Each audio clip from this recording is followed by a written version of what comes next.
Next up, we have Hugh Cowperthwaite. Hugh has a background in commercial fisheries, lobstering specifically, that began in high school.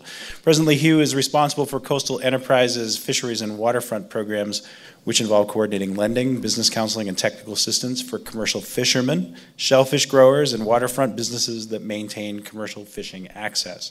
He currently oversees a almost $8 million state bond-funded program to preserve important commercial fishing properties. Other recent work includes studying distribution of Maine seafood and helping to connect seafood with New England-wide food hubs. As a member of MTI's Aquaculture and Marine Technology Board, the Maine Seafood Marketing Network, and the National Working Waterfront Network. He has a BA in Environmental Science and Policy Applied Ecology from the University of Southern Maine. Thank you, Hugh.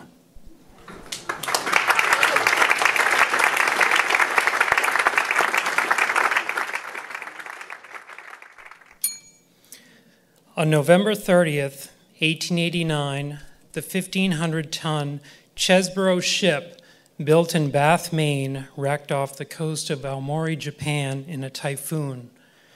19 of its crew members drowned. 4 were saved by local villagers. After 100 years, this tragic event led to a sister city agreement signed in 1993 between Shariki, Japan, and Bath, Maine, to promise future cooperation and exchange. Maine then signed a more formal sister state relationship with Aomori in 1994, and we just celebrated the 20th anniversary. There have been numerous exchanges over the past 20 years, including many school groups from Maine. Art, culture, education, friendship, renewable energy, and commercial fisheries have been some of the themes. I visited Aomori in 2010 with a group from Maine to learn about their fisheries. Aomori has a similar climate to Maine and is located about the same latitude as the state of New York. Natural resources and tourism are major aspects of their economy. As I was strolling through the local fish market, I was struck by their generosity and kindness like I'd never experienced.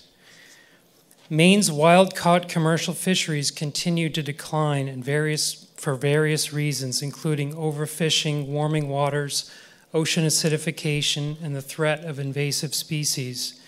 We have fewer and fewer healthy wild stocks to support our appetite for seafood protein.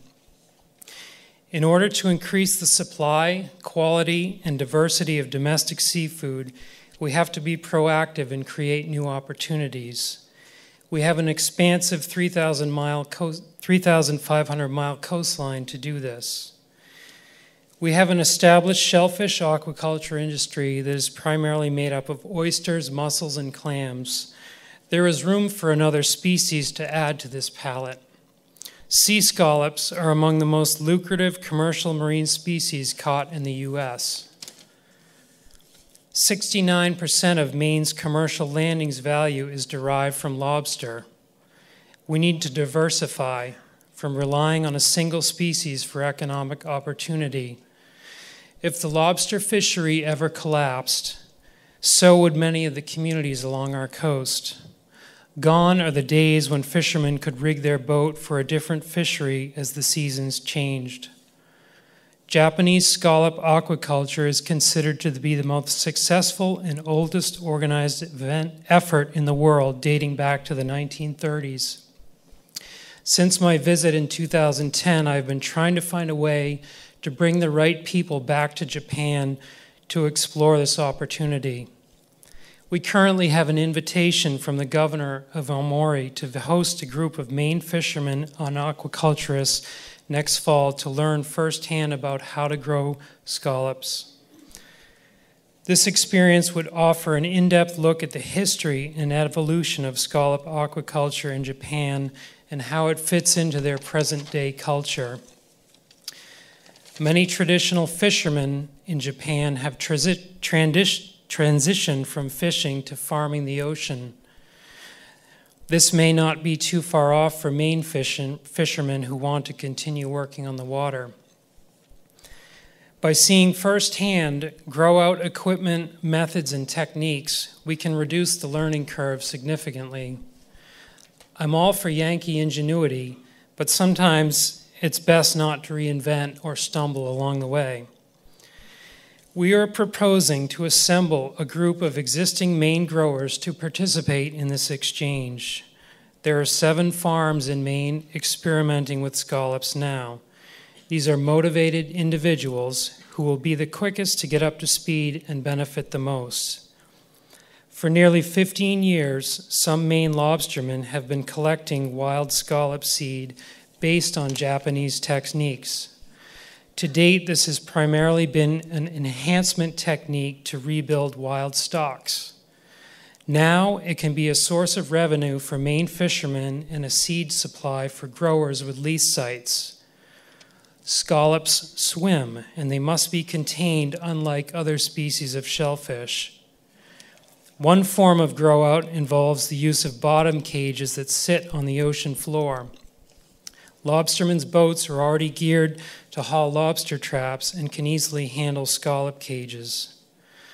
A more labor-intensive technique is called ear hanging. A small juvenile scallop has a hole drilled in its ear, and the scallops hang individually in the water column. The lines are submerged in the water column.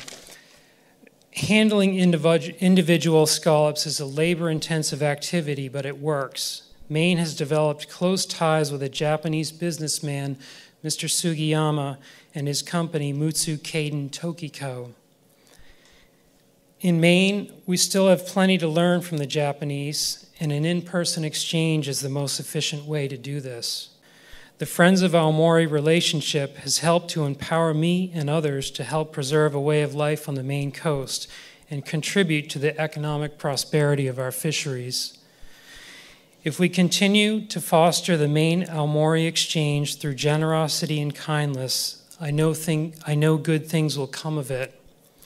What started with a tragedy has grown into an international friendship that many Mainers, including myself, have come to cherish.